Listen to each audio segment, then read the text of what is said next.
Hi, everybody. Will here with this week's interview chair. This week we have a very special guest, the ex-president of the Irish Kennel Club, Mr. Sean Delmar, renowned judge, renowned Kerry Blue Terrier breeder, a wealth of information on any topic you want to talk about. So sit back and enjoy Sean for the next hour or so.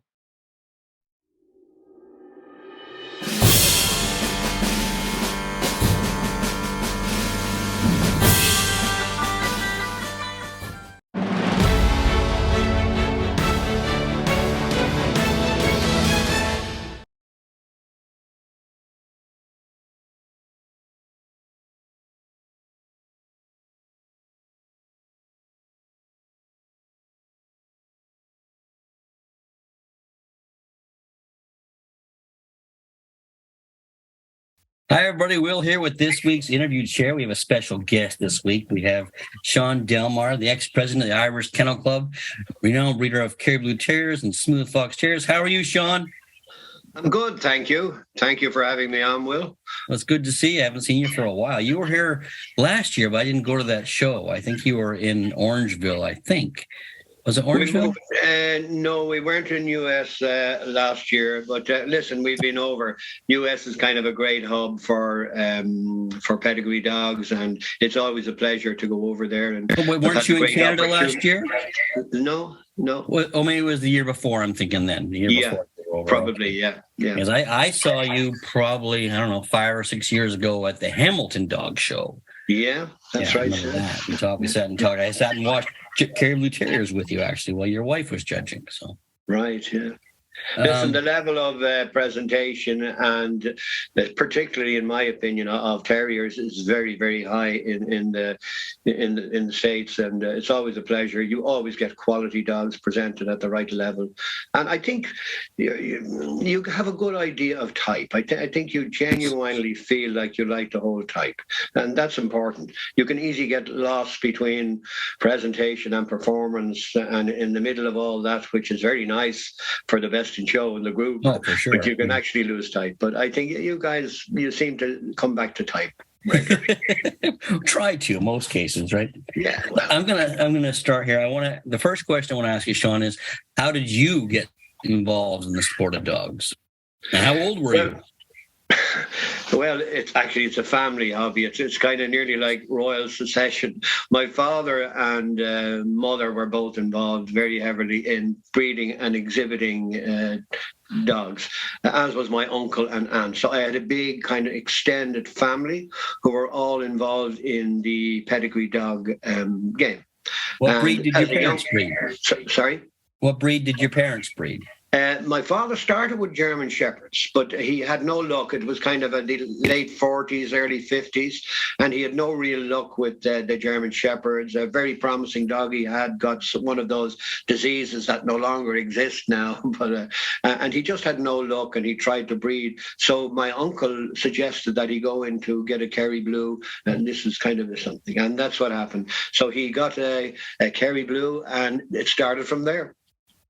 And it carried on with you. Yeah, we from the time I was a child, then we were going to the shows, right into the back of the car, off to the show, know your role, give a hand with the box. It's like you say, like apprentice handler. Get the dogs out, brush them up. The father would be there, the family would be running around. And in those days in Ireland, it was a very social occasion as well. The dictation, the venue, if the bar was good in the venue, it got a good entry, because generally people, after they'd finished, exhibiting, and they would go to the bar and dissect the judge or the opinions and wake the corpse, for want of a better word. They would get all that little angst and disappointment out of the way over a couple of pints, and then the slate would be cleared, and then we could start again at the next show. It's not like Facebook now, I'm afraid. True. So how old were you when you started the dog shows then? Well, I started being given the second or third string dogs to show down at the end. That's the way I started, really. And just on an aside there, seeing that we're talking about to you guys in the States, our first dog we sent to America in 1954, my father's Kerry Blue, named Shalala Fiery Charm, and she won an UK title, Irish title, and also in the States she became, I didn't follow her career properly, but she definitely made her title in the States and was shown in the States around the 1954-55 time. A beautiful coated bitch. You know what I mean? Maybe you could falter here and there as in all dogs, but this one had a spectacular coat, like my father used to call it, her crowning glory. So the Shalala kennel name was also your father's then? So yes, it was. It's a family prefix. Yeah. Right. Funny thing about that, we remember at the time, we got quite a good price for my father did for this Kerry Blue bitch going to America at the time. I think it went to a priest actually in America. Anyway, that's irrelevant. But I remember in the small house we were in Dublin, and the excitement of the Aer Lingus and the air carrier, that van. In those days, it was very difficult to export a dog. The van, actually, their van came to our house, and we were all crying with the dog. And she went in the carrier box with the stars and stripes and the tricolour on the box, and we were all crying. My father wasn't crying because he had the bucks in his back pocket, but we were all crying when she went out. And the proceeds of that, we got the first television on our road. Oh. The first family to have a television on our road. And if you remember, you're probably not old enough, but if you remember back those days, mostly what you watched on television was snowstorms. Even though there was no snow, it was just all snowstorms, and in between you got a glimpse of a thing. But we grew up from there, and you were always expected. It was a family occasion. If there was a small show, my mother and some of the team would have to make lunches and teas for everyone to exhibit, and for the exhibitors and judges. It was the smaller shows were a training ground for judges. They would give them an opportunity to handle and examine dogs and be mentored by the older guys that were around. And me, as a kind of a bottom feeder at that time, for want of a better word, I would be doing maybe the car park, collecting the money at the car park, or setting up the rings, or cleaning up the venue, and so on. And gradually you get into it, and it becomes a part of your lifestyle. And that's really what it became with me. I then developed we spoke about that my earlier. own dogs. Sorry, Will. So we spoke about that a bit earlier, because we were talking about the new generation, how our clubs have become somewhat senior members now, because the new generation doesn't want to do the things you just talked about. Well, that's the point. They want to go straight to the top without any kind of form of basic. They think they've checked it out on Google, and they know everything already. They know exactly what's to be done, and they know how to do it. And they've looked at courses on internet, and they've seen, they can get a course. What is the ideal cow to judge a Kerry Blue? They can get as many as them as, like, from the Minions to anyone to Homer Simpson. It doesn't matter. You can get any advice on all of these things. So they are ready. They are finished. They just want, let me in, give the no background. With me, and to explain it, and you will know this, I know by your attitude, you're similar to me. I was at the time where you came in and you showed a dog, and I passed this information on to my son, Ross, who's also got involved in this, that sometimes you win, and I'd say to him, you see this dog you have, Ross? That man over there, see him, is not as good a dog as yours. Your dog's a better dog, but he's going to win. Now, I'm going to tell you why he's going to win. He's going to win because he's been all his life bringing something to this game. He has bred dogs over the years, and unless your dog is spectacularly better than him, he's going to win.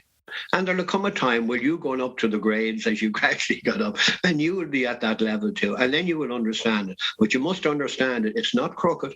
It's kind of a tipping the hat to the man's commitment and involvement and what he brought to the game over the years. And that deserves respect as well. So it's not as if that you, just because you have the greatest dog in the world, you will not always win. And it's not always a fix. It's sometimes for a very genuine and proper reason. So that's Sure. a little bit unusual attitude, maybe, but there you go. But that's a respect level that I think is lacking, so I follow you easily. Yeah. So, And then we gradually started in. I got married. My wife, they hadn't got show dogs, but they had a pet cocker.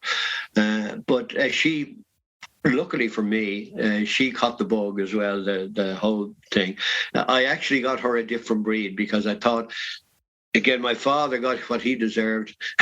My mother, me, my brother, my sister, she was way down the pecking order. So I thought at the time, if she was come into Kerry Blues and show Kerry Blues in the small little community we have in Ireland, she would be so far down the line that she'd probably lose interest. So I actually got her a wire fox terrier, and he was spectacular winner for her.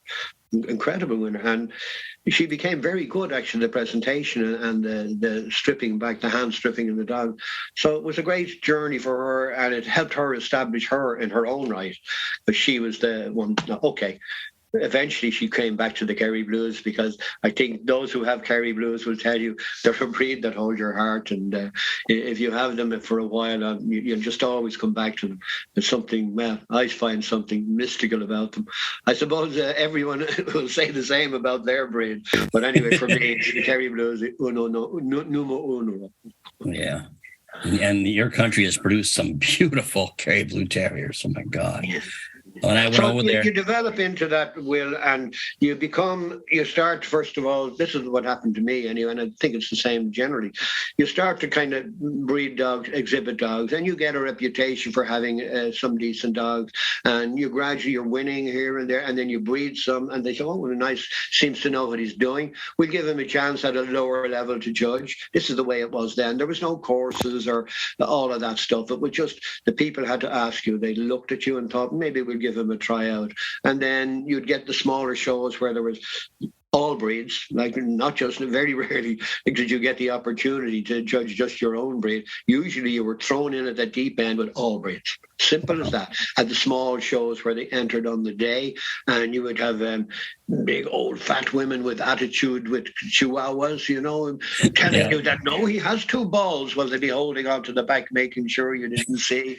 All right, to the aggressive terrier man saying, now, don't make a fool of yourself, son. This fella's a big winner. You know this routine. So, and the biggest test of all was to get the newcomer to examine the bite of a 14-month-old bull terrier, any 14-month-old bull terrier, because they are impossible. You know how giddy they are. They jumping around, pulling their head, and this used to be hilarious watching the younger guys trying to. It's very important that you check them and check back here, and they'd be wrestling around the floor. But this is the way we kind of came along that way. Got the opportunity to go to UK to judge some bigger numbers over there, which was great for us, and became quite well known in the breed for all the right reasons, thank God.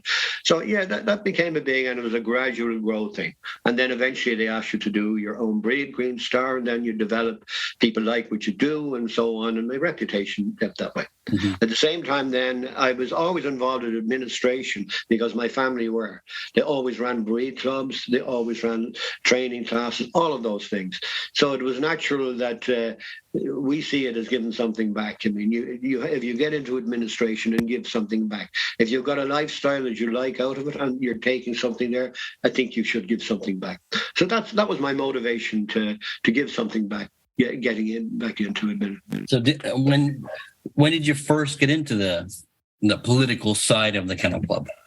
I suppose that's a good to pick a year on that. I was 21 years president.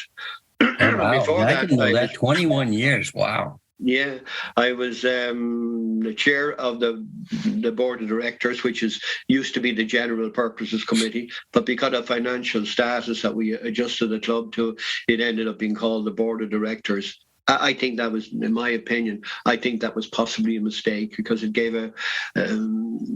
judicial responsibilities which wouldn't necessarily coincide with your canine responsibilities. So I think they should have divorced the two, a general committee and the board of directors, two separate. But anyway, they didn't. they let it run that way. So I was chair of that for, I can't remember, maybe about 5-6 years. And before that, a member of the General Committee Board of Directors. I've also chaired the Judges Committee, because ours is kind of a progression thing. You're expected to kind of turn up and help out at the shows, gradually get on one of the organising committees, start off, and it's not necessarily, but it's seen that you would go maybe for the Field Trial Committee, Working Obedience and Agility, or the Judges Education Committee, any of those three, right? And that would be a stepping stone to develop your skills as an administrator and procedures and a little bit of experience for you. And then gradually up onto the General Committee, the Board of Directors, and then possibly one of the officers. And it was just a natural progression, learning, on-the-job learning right along the line. Wow. So when did you become president? You were 21 years president, so... Yeah, well, let's get the calculator out. 21 years back. I leave that up to you. You're younger than me. well, it's 2023, so it's not too hard to figure out, I guess. Yeah. No, it was, to be honest with you, I was very happy to get the opportunity to be president and to have some role in developing in the organisation. Because the organisation was 100 years old last year.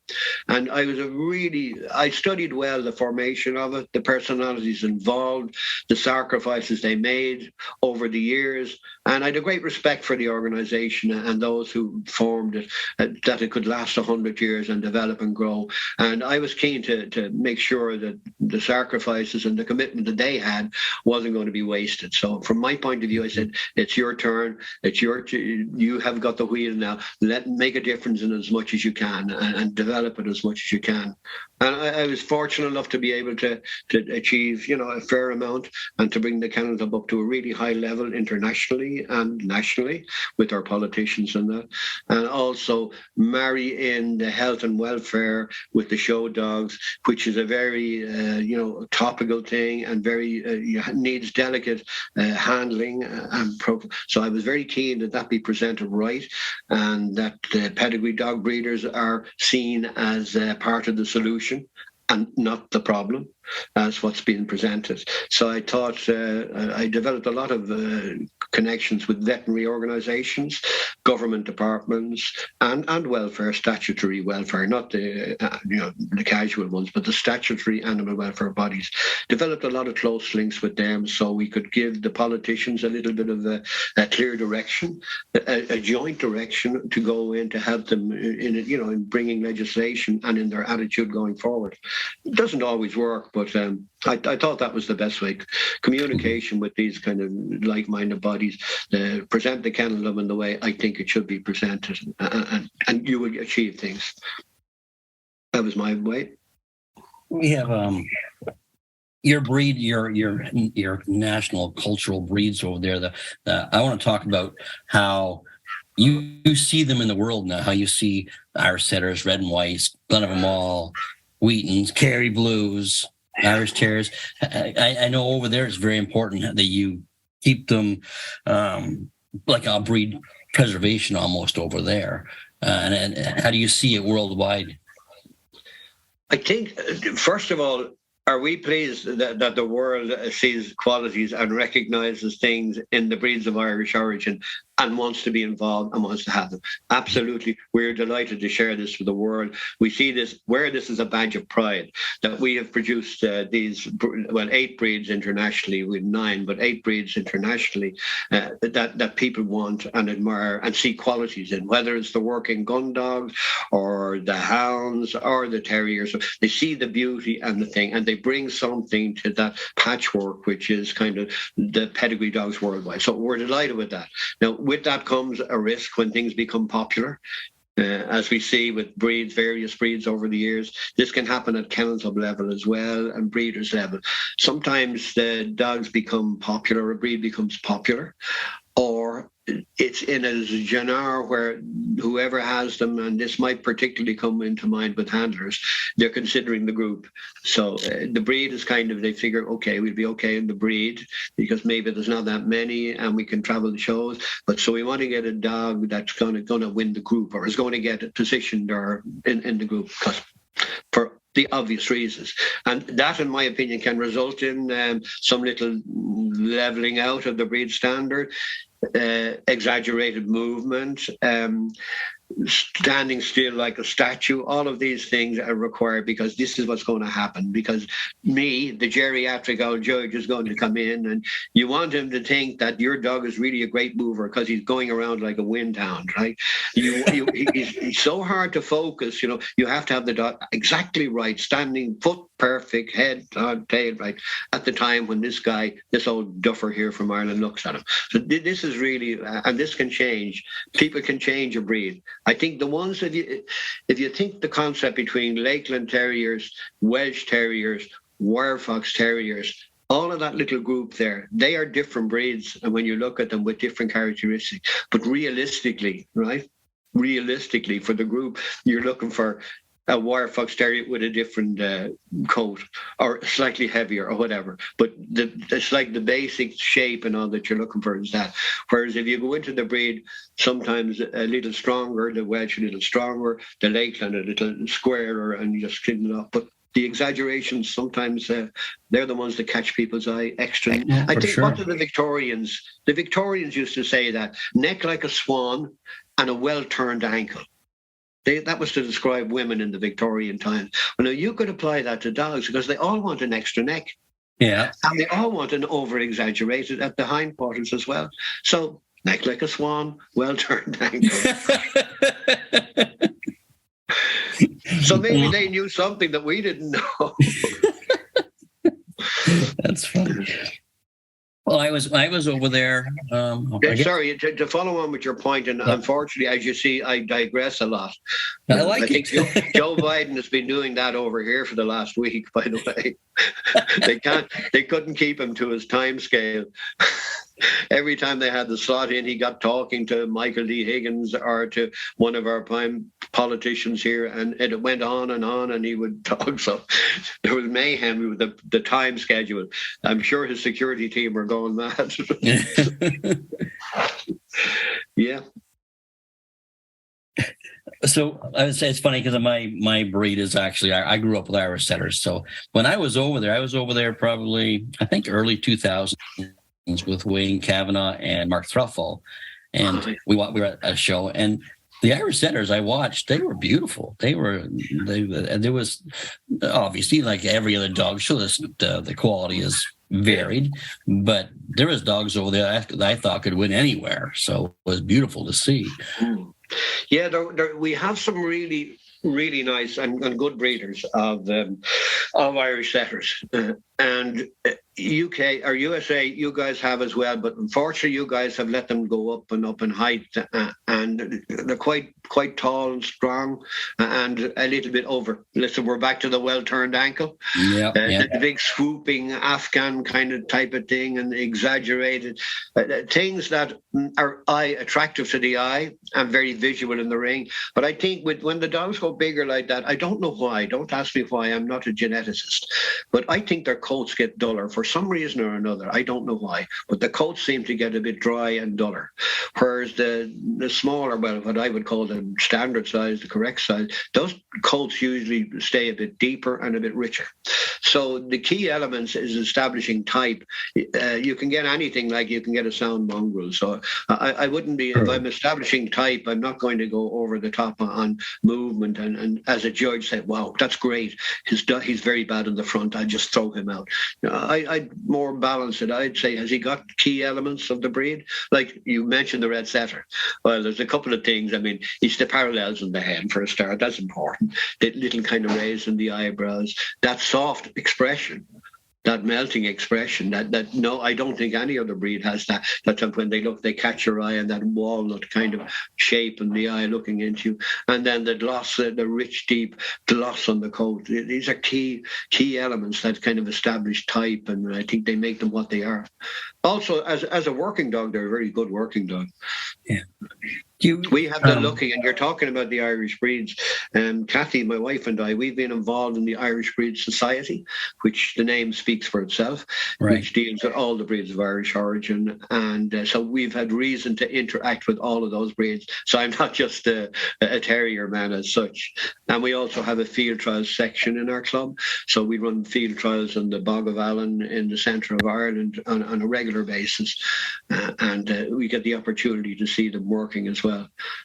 Very interesting. We did a heritage thing there where we gave an 18th or a 19th century experience where we had the setters, the red setters and the red and white setters, with working under hawks.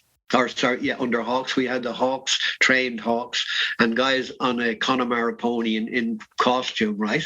So we had this, and we get the hawks fly up, the dogs go out to rise the birds, and then the hawk come down. Okay, the hawks weren't really that well trained. So I think we had two successes for the whole day where the hawk actually got the bird.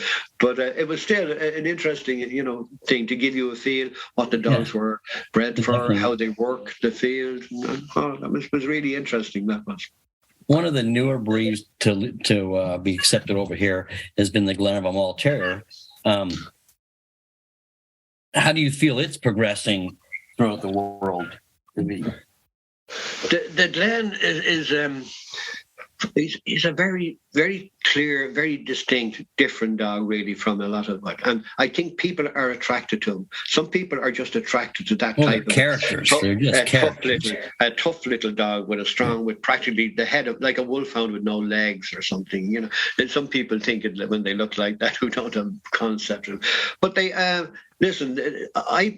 I believe that it's the combination of strength, right, and personality and characteristics and agility, but strength, heaviness, bone, substance. These are key elements of that breed.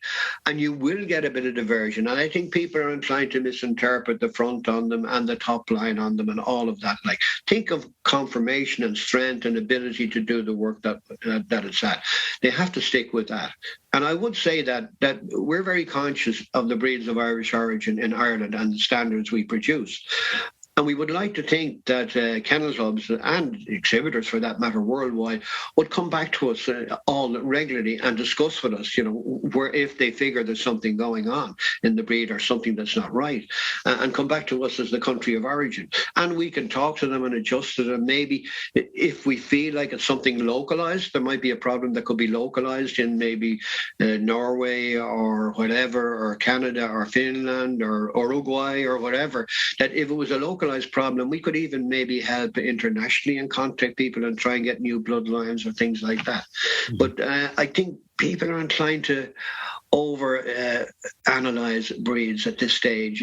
Academics come into and they talk, theories and projects and what will work, and they always seem to have an instant solution for everything. And it usually means crossbreeding, going outside and breeding something else, which I can tell you is very, very, that brings its own real problems. And I think if you establish that you have a breed, first of all, and we have to assume that there was a breed, and that the standard was a description of the perfect specimen of that breed, and so that we have all that. There is no reason why you can't breed internally within the breed to correct anything that happens. There should be no reason.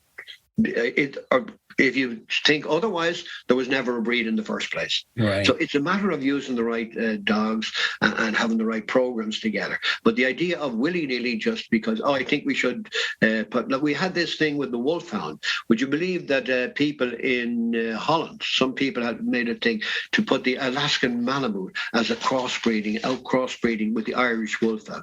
Can you imagine that? No. The solitary kind of, the solitary Alaskan Malamute, a strong, tough tough, independent dog with the size and the massive size of the wolfhound. Put them together, and you get you. It's not like mixing paint. You know, you're not going to put yellow and red together and get orange. Like, you can get anything. So that's the trouble with crossbreeding. So I'd be very, very, reluctant to do that. I think if the breed and there's enough around and you can share internationally semen and things like that, you should be able to correct and keep it right if you think there is a problem. And certainly come back to the home country. We have the national heritage for them now, as you probably know. We'll probably talk about that later on. But we have that, and that means the government has said, these are something significant and specific to Ireland and its heritage. And we have the opportunity, if there is a national or an international problem in any of our breeds, we can go to the government and say, listen, you have, you've promised here, you've given us status. Now it's up to you to come across and help us with a problem that we're having in it. So I think if there is a problem or a perceived problem anywhere in the world with any of the Irish breeds for that matter, I think they should come back to the Irish Kennel Club and to the Irish Breed Society and the breed clubs in Ireland and see what we can do. And let's kind of cooperate and thing rather than just everybody having their instant solution. Because if you do that, once you allow that, it can happen anywhere. Oh, exactly. Forget it. It is breed so preservation. Confusing. Yeah, so I think that's the whole point. Just cheap level. Does the club over there get a lot of inquiry from other country clubs about their breeds? The trouble is, as you know, now I'm not going to be naive because I'm all my life in this game. There is always a red team and a blue team. Always. Mm-hmm. And you get that. And sometimes they can equally have nice dogs. It's not a question that one has kind of bad dogs and one has good dogs, but you get that, and it's usually personality driven. I have to say this, it usually is control, a need to control, or personality driven. And that's not good for any breed. I can tell you that, because this is why, and this is an offside, you'll have to excuse me, I keep rambling in and out of things, but this is why the Russian dogs became so good, so really good over the last kind of 20 years. They had nothing really. About 30 years ago, the Russian dogs were very limited, very ordinary, but suddenly over that, and the reason why they did, first of all, they had money. Okay, that's a good start. Always helps. Yeah. But then they had the thing, if they saw Will, right, has a red setter, really good, and Sean Delmar has a red setter, really, two different kennel lines, right?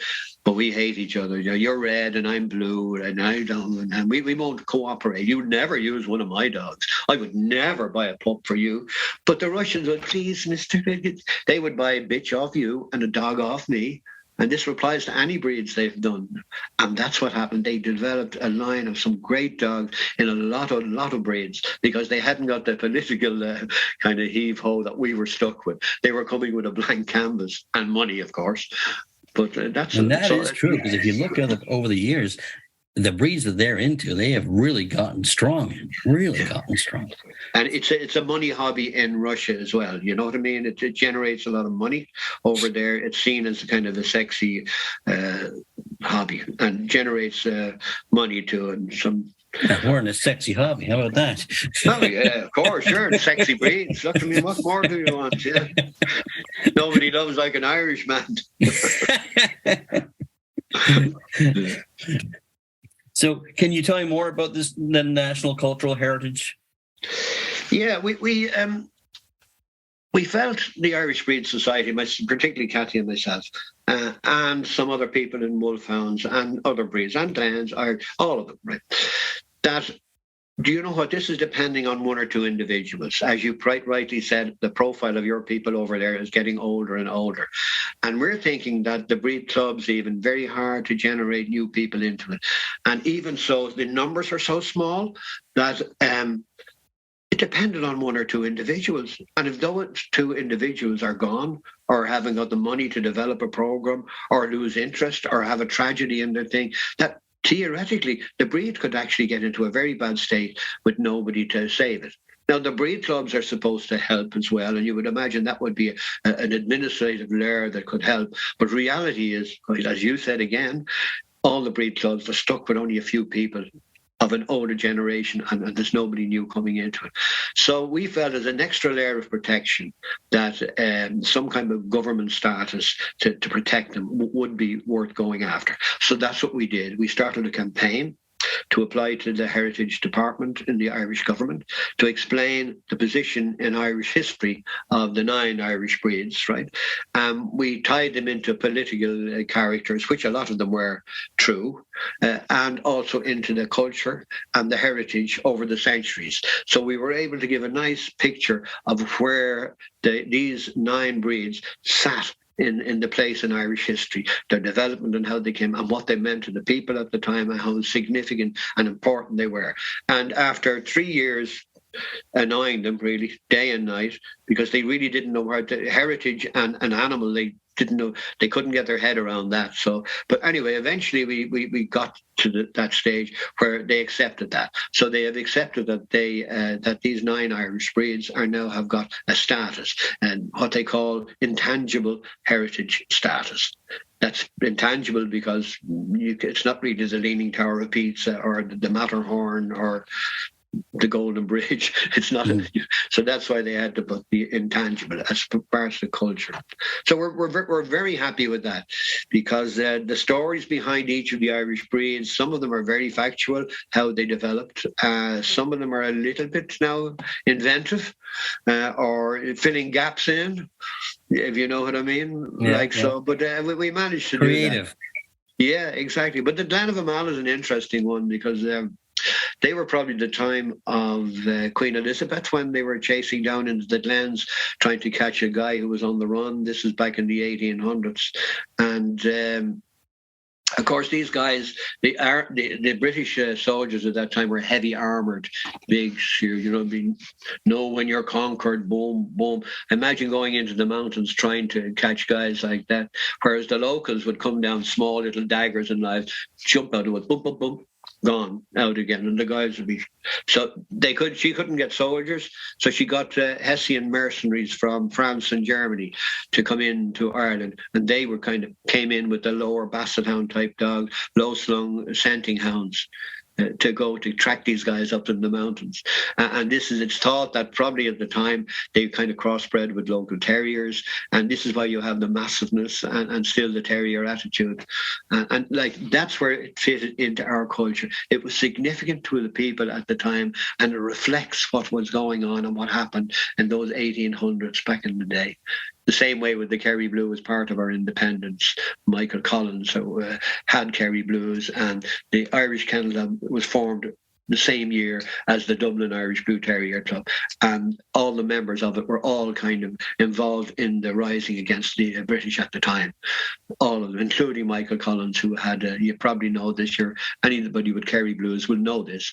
He had dogs and Kerry Blues shown.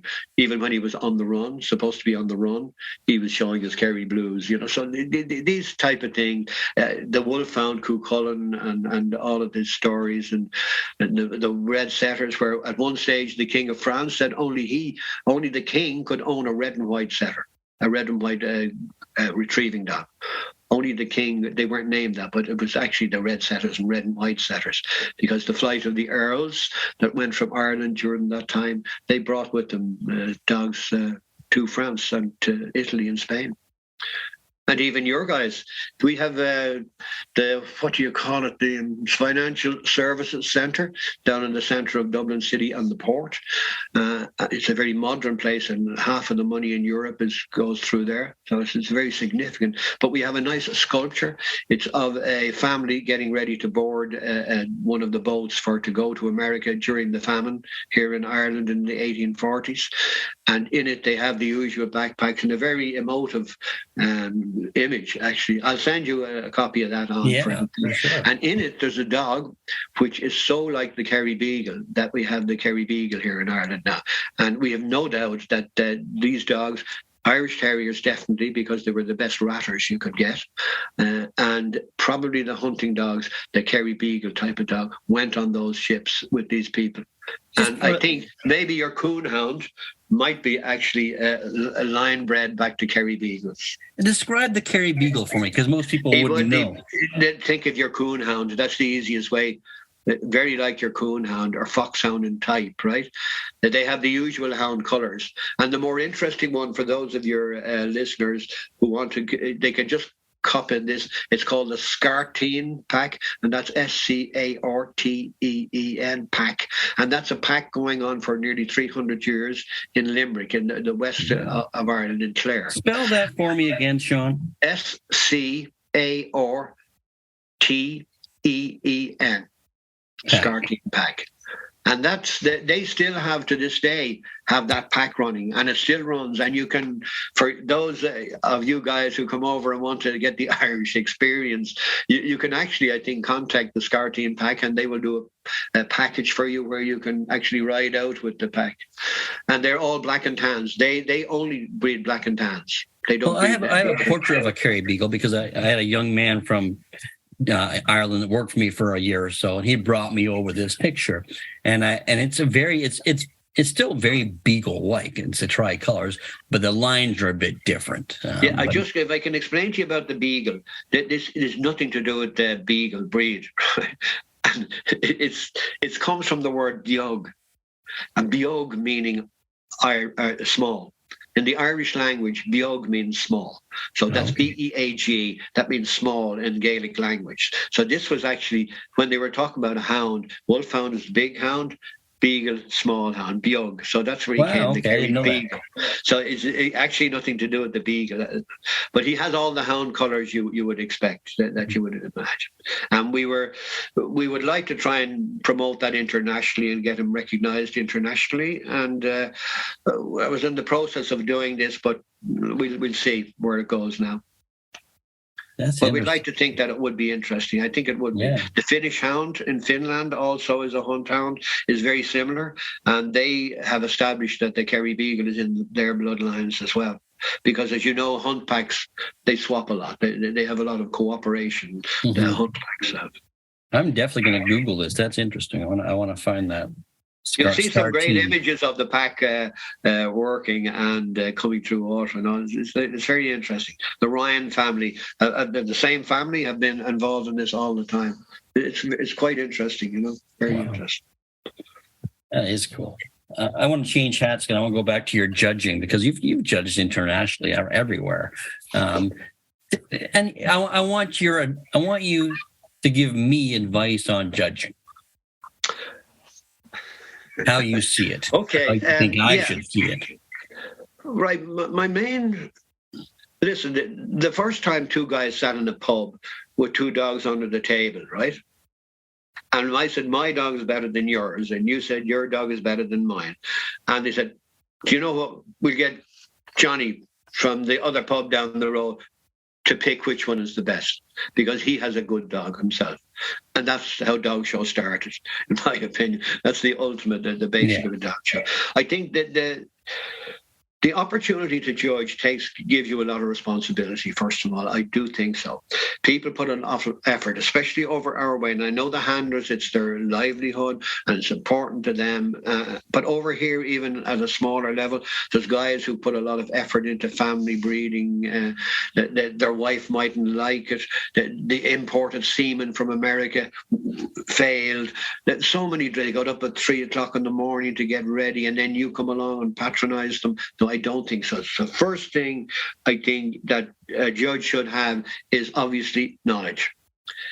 Canine knowledge. He should have canine knowledge. He or she should have canine knowledge. Now, in an ideal world, it would be breed specific, and it would be like you would be the terrier guy or the red setter man, and I'd be the Kerry blue fella, and that would happen everywhere. But the reality is, you need more widened, and so we get the opportunity to judge breeds that we're not particularly familiar with. Now, I think the basic thing is you should know construction. Anyone who's interested in judging should be anatomy. It's like engineering. You should know construction. So you don't have to be an engineer, but you have to study that and learn and take whatever you can on board to understand that. Secondly, movement is another thing, how that affects movement, and the breed-specific things, the shape of the dog, how that will affect his movement and so on. This is another thing you have to... So there's a lot of responsibility and training on a judge thing. The main thing is realize that you are not God are you do not have a divine thing because you get a judge's license, right? What really has established there is you're somebody with a bit of commitment and all-round dog knowledge, right, who gets the opportunity and will have the intelligence to interpret a standard up to a fairly professional high level. And that's really all we're doing. We're interpreting a standard, in our opinion. Now, I don't get that precious. I realize I'm limited, and sometimes I won't get the emphasis on a breed and the particular points that a breed specialist would get. And I would hold my hands up straight away and say that. Oh yeah, I said, well, yeah, you're the specialist. I understand, but it's based on my knowledge. It's an honest opinion. It's about construction, and I've tried to interpret your breed points. If I misinterpreted them, if maybe they're not written as clearly as they should be, or maybe what says this is a no-no, you guys in the breed don't care about it at all, because this can happen too. I've seen that so many times. So I think it's about make sure you're ready. You have a lot of responsibility when you go into that ring. You have a lot of responsibility. There's a couple of things. The Kennel Club, who gives you the authority, you have a responsibility to them not to mess them up, not for people to say an Irish judge is crap because Sean Delmar makes a mess of something. You have a responsibility to the show organisers. They put personal effort in to get this whole thing together and to make it happen. You have a responsibility to the handlers and the owners and all. They put a lot of effort. Some of them, it's their career. Some of them, it's their lifelong passion and hobby. So you have a responsibility there. And you've also a responsibility to the dog. I hate the heavy-handed judges. That's one thing that irritates me like mad. I think you should put a lot of time and effort into your approach to handle a dog as lightly as you possibly can. And your approach and handling of the dogs should be really well thought out and well in advance and as light-handed as possible. There's no autopsies on a corpse, right? None of that, right? So just be as light as you can. Respect the dog. Why should this dog abandon himself to random strangers? Right. That's not natural. So be careful. Be gentle with the dog. Come in. Don't cover his eyes. Let him feel in control. Let him see you coming to him. If you need to, if you think he's a little bit wary, talk to the exhibitor as if he's not there, just a little bit as if you're talking to the exhibitor. No, and just come in gentle, underneath or to the side. Don't come down, don't cover his eyes. And then when you're examining him, do it lightly. If you know your gig, if you have your qualifications, you'll know where the shoulder points are. You know where the last rib is where the loin is. You can just touch the point of the hock. You can rub your hand down the side along the inside. The same with the things to the elbow, all of this stuff, texture code. There is no need. If you're confident and you know what you're doing, you can examine a dog very fluently and very slowly in the same manner every dog. Be the same. The handlers will watch you and they know what to expect. They'll move around the dog. It'll make the thing seamless. So everyone should feel comfortable. That's your responsibility. And it is a big responsibility. And don't listen, you will make a mess. I guarantee you will. Some things will happen. It'll go wrong. And I've often come back to my wife, Kathy, at halftime when we're having lunch. And I said, do you know what? In that class, that middle class, I lost my way. I was so busy looking at the dogs and all this thing that I think I lost my way. I think if I went back in, I think I'd put the other dog up. I really do. And I would say that honestly, I wouldn't feel, I have spoken. It's not like the Mandalorian, this is the way I have spoken. Like that. Judging is not like that. This is my way, okay. And sometimes it's not always right. But believe you me, I'm sincere, I'm genuine, I'm a dog man. I've done my best to interpret your standard, and that's my results. Sorry if it's not the right one or if it doesn't suit you, but it's given honestly and with some education. Yeah, it's such a subjective sport. Always be ready to learn. And sometimes it's very different. See this FCI, excellent, very good, and the way they grade them on the continent and that's I'm not a big fan of that because I think doesn't mean excellent or very good. It doesn't mean very good in as you and I would know it. I remember Peter Green was judging in Ireland when we just had introduced this FCI grading of excellent, very good. And he was putting up a terrier and he said, very good, very good. And so you're not giving him the green star. You're not giving him the CC. No, I am. He's a very good dog. But if he's a very good dog, you can't give him the green star. So this went on, and Peter said, listen, hold on. I like the dog. I want to give him everything. You do the administration. Brilliant. I just saw Pete 2 weeks ago in Edison, New Jersey. Yeah. How is he? Oh, he's great. I love Pete. He's one of my favorite people. My God. Great guy. Well, he's the epitome of all that approach and the light-handedness and the respect for it. He would be a good role model. Yeah. If somebody was to say to me, go and watch some judging, I'd say, go watch Peter Green. Why just see the hands? They'd hit the significant points, just lightly touch, very mannerly with the dog, mannerly with the exhibitor. That's the way it should be. Yeah. Some of them have this God complex, I hate that. They get a dicky bow or kind of the fancy braces, and they're going around with their hand in the air and rushing over and all of this. It's a performance, God, I hate that all that over the top stuff, I don't mind a little razzmatazz, don't get me wrong. It is an exhibition as well as a competition. So a little bit of drama is no problem. But when it becomes, the judge should be almost invisible up until the final decision, right? But up to that, he should be practically invisible. But if you're looking in a ring and all you see is this judge flouncing around with his coloured shirt and his dicky bow, drama and all thing and moving and expressive and all of this, what do they say over here? All fur coat and no knickers. I like that too. I like the part of the response. I do feel that you have such a huge responsibility judging to everyone, to the breeds, to the breeders, to the handlers, to the clubs. I really think that's a great point. I just started my judging career, so I really appreciate any advice. So another thing, they talk about written critiques. I don't think you do that much of it except for breed speciality shows probably over there. But in Scandinavia and in a lot of European, they do critiques and it's written report for each dog that you do. That can be funny because newcomer judges, they're trying to learn the standard off by heart. And then they're trying to apply that to the dog that they're judging. And their mind is so concentrating on remembering what way the shoulder should be and what the texture of the coat. And that they almost forget that the dog just becomes an object while they're trying to interpret the standard. And it becomes, my advice to people doing reports like that is, okay, yes, you will study the standard, and yes, you will have it in that bank in the back of your head, right? But forget about the standard, right?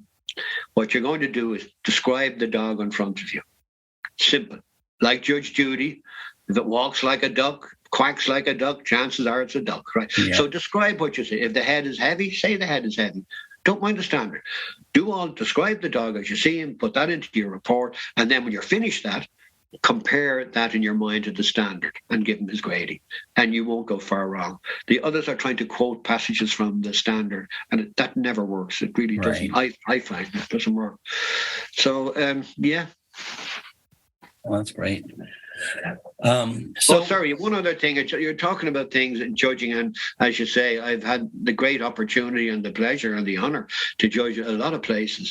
You're always going to find you'll get 2 dogs or 3, and you've no reason to put one over the other. You really haven't. And this is, so I have 2 ways of doing that. So if I get 2 and I'm not really sure, I just look and is one of them got a specific breed point?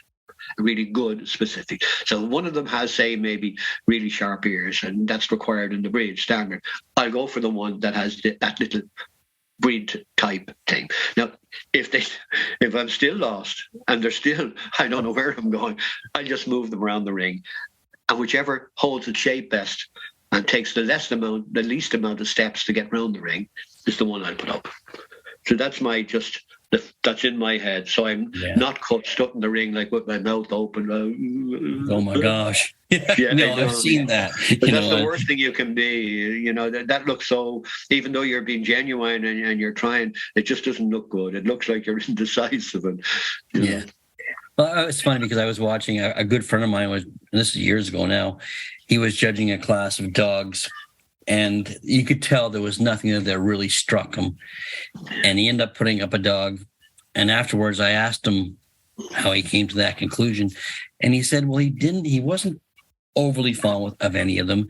But he said if he had this choice of these 4 dogs to start breeding this breed, and he had to choose one to start this breed, that's the one he would have started with. He felt that one had the best chance of bettering the breed. So that's a very, very good approach. Yeah. I've always thought about that's a very good attitude, actually. Yeah. So what's next for Sean and Kathy? Are you still actively breeding? We are. We have our son. Our son Ross is still. We have 3 sons, but our son Ross he's still living here with us. We keep trying to get rid of him, but we can't. But, he won't watch this. He won't. He has some apartments in town, but he won't move out because he can't take his dogs.